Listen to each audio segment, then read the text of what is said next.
Hello and welcome to the Criminal Record. This is a new weekly podcast brought to you by the team at the Daily Record. My name is Ryan Carroll and I'm joined here by crime reporter Norman Silvester. Norman, big news at the weekend there. Two key members of the Lyons family gunned down in Spain. Give us a lowdown, what happened? Well, it was a shocking incident by any standards, even by the standards of this long-running feud between the Daniel and Lyons family, which dates back almost 25 years. There's been an escalation of this feud in the past 3 months, and it appears to have climaxed almost with this horrific incident on Saturday night in the Spanish resort of Fuengirola. Around about 11:30, customers were in Monaghan's bar in Fuengirola, just on the kind of beachfront, or near the beachfront. It's owned by Ross Monaghan, a key member of the Lyons crime family at the time. He's in the bar with close associate and Lyons family member Eddie Lyons Jr. It's about 11:30. The bar guests, the bar customers have been enjoying that evening the televised coverage of the Champions League final between PSG and Inter Milan. That's concluded. There's been the trophy presentation. People are just relaxing, having a few drinks. And just after 11:30 p.m. on Saturday, a car draws up. A youngish man gets out, casually dressed, t-shirt and shorts, enters the bar premises, shoots dead Eddie Lyons Jr., who's in the kind of terraced outdoor area. Ross Monaghan's nearby. The mystery gunman pursues Monaghan, who obviously has realised what's happened, pursues Monaghan into the bar, shoots him 4 times in the chest and abdomen, and we have CCTV footage of the incident which shows Mr Monaghan collapsing against a table, and then the sort of final sight is of him lying upright against a wall, blood-stained. At this point, this incident, which has only lasted a few seconds, the gunman runs from the bar, Monaghan's bar, out into the main road. There's a car waiting for him. He gets into the car, which speeds off. Now, we don't know where the car went. There was some suggestion it was heading out to another area, Benalmádena, which is another resort. Though the police did put up a roadblock, no one was caught in it. They didn't catch the getaway car with the gunman and the getaway driver. And there has been suggestions that the car has maybe gone more locally. There's maybe some sort of safe house quite close to the bar where they've dumped the car, possibly the firearm, and then sought the refuge of the safe house. Obviously, it sparked massive news coverage and headlines here in Scotland, but also in Spain, and Spanish TV. We know of shown the graphic footage of the incident, the shooting unfolding on national television. So speak to us about that CCTV then. So obviously in the aftermath, we're hearing reports from Spain about what's happened, and then the CCTV images emerge. So speak to us about them and what they show. A local TV station in Spain appears to have acquired the CCTV footage from the bar, so that the CCTV camera would appear to be at the back of the bar, probably near the actual bar itself, looking down onto the various seats and tables where the guests or customers normally be sitting. You can also see the kind of window through onto the main road. What we do see, though we don't see the shooting of Eddie Lyons Jr., what we see is a gunman pursuing Ross Monaghan into the bar, and Monaghan collapsing, and we see him lying against the wall. We also see the blood staining through his own t-shirt, his own top. It's fairly graphic. It's of reasonable quality, and while you can't see the gunman in any clear detail, you can see the horrific incident unfolding before your eyes. And in terms of the folk that were sitting there, I mean, that must have been some shock to witness that happening, and right and when there's busy bar, as you said, in the middle of a popular tourist destination. Was there a nurse that came to the aid of the two men? What we do know is that around about this time, 11:30, there's still quite a few people sitting out. It's a lovely summer's evening, people sitting out enjoying a drink. We know of a British nurse who was in a nearby bar who'd heard shouts that someone had been shot, and obviously her natural nurse's instinct came into play. And we also see a woman, the nurse, running from the bar, running from the bar where she was sitting towards Monaghan's. And at first she goes to the aid of Eddie Lyons Jr, who's already dead. She tries to perform CPR. Obviously, that's unsuccessful. She then moves into the bar and tries to assist Ross Monaghan. And she spoke to the Daily Record earlier this week, where she detailed how she realised, obviously being a nurse, she was able to assess his injuries. He was still bleeding. He was still breathing, but he was also bleeding. She realised there wasn't much that she could do other than, as she described in her own words, just holding his hand until the emergency services arrived, the ambulance services, paramedics. But really by then it was too late. So what will be involved in the investigation then, in the aftermath of this? Will Spanish police be working with Police Scotland? Well, what we do know is that a major investigation has been launched by Spanish police, not by the local police, by more a specialist regional force that investigates these kind of murders. We know from statements made by the local mayor in Fuengirola that they really don't have the resources to investigate this type of sort of organised crime, gangland incident. The local police there are probably more used to dealing with minor thefts, tourists, people going missing, that kind of thing, children getting lost. They're not really resourced to target or deal with this kind of incident. So really it will be, Spanish police will be investigating on a kind of regional, almost national basis, using their own kind of specially trained detectives and officers.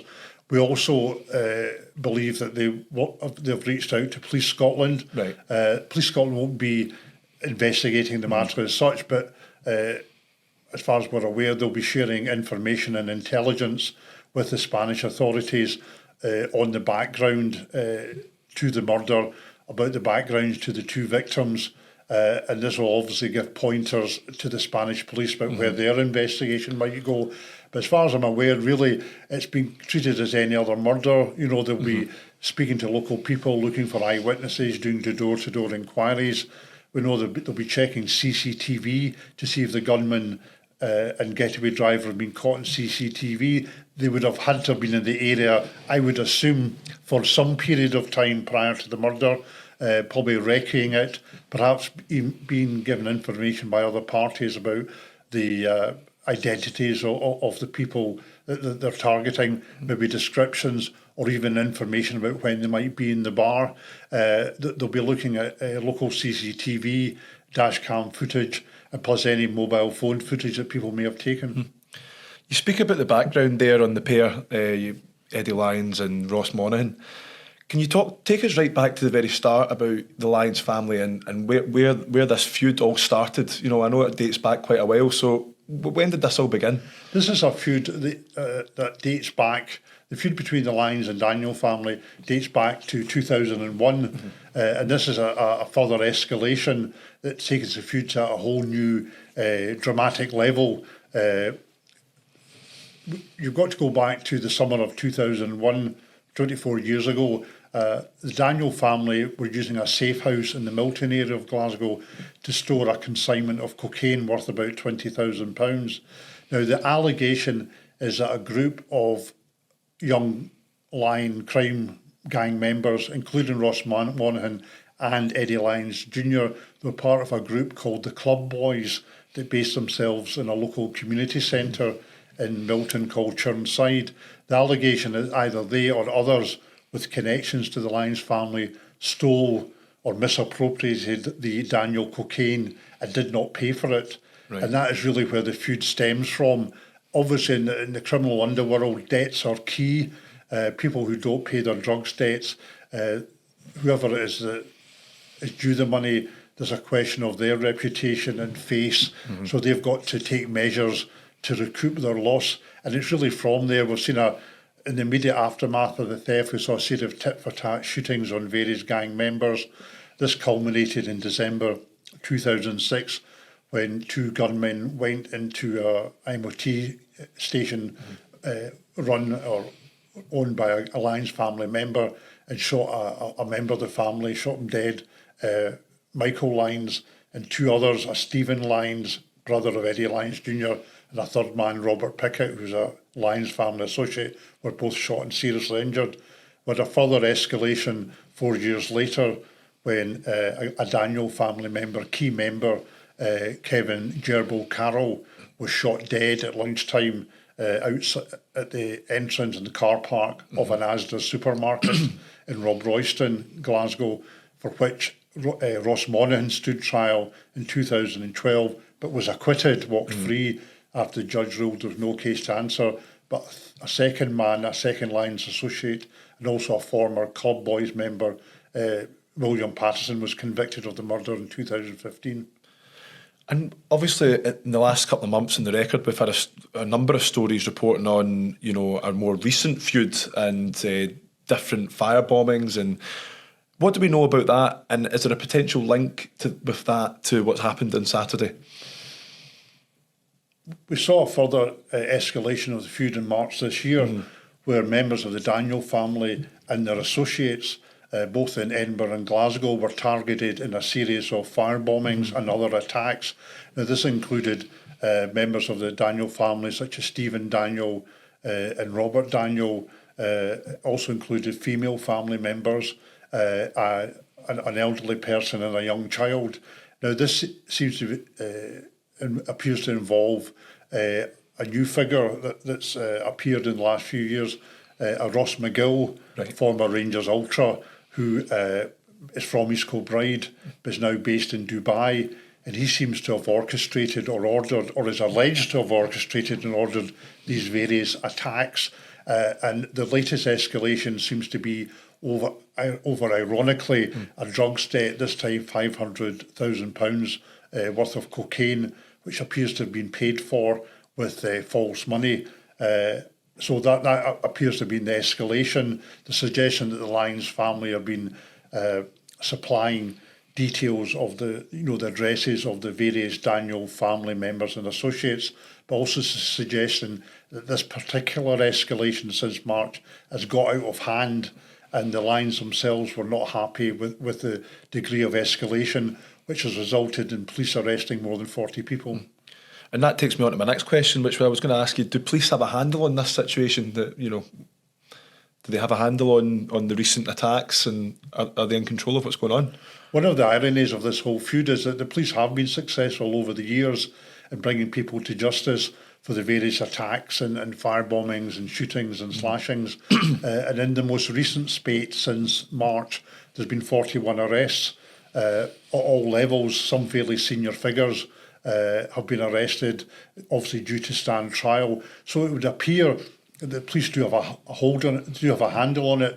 They are able to identify those responsible. But there's also appears that no sooner is one person arrested than another one takes their place. And this appears to be the kind of thread of this feud that's going back 25 years, that no matter how many people are put behind bars, no matter how long the sentences, and we're talking about life sentences, tariffs of 30 years or more, that other people are more than willing to take their place, more than willing to take that risk, presumably because of the vast fortunes that can be earned from the drugs trade. And Norman, what is the aftermath going to be like after this? Obviously, this is a huge escalation in the recent stuff that we've been seeing, fire bombings. Now we've had 2 shootings and 2 men dead. What is the likely aftermath of this, and what's going to happen next?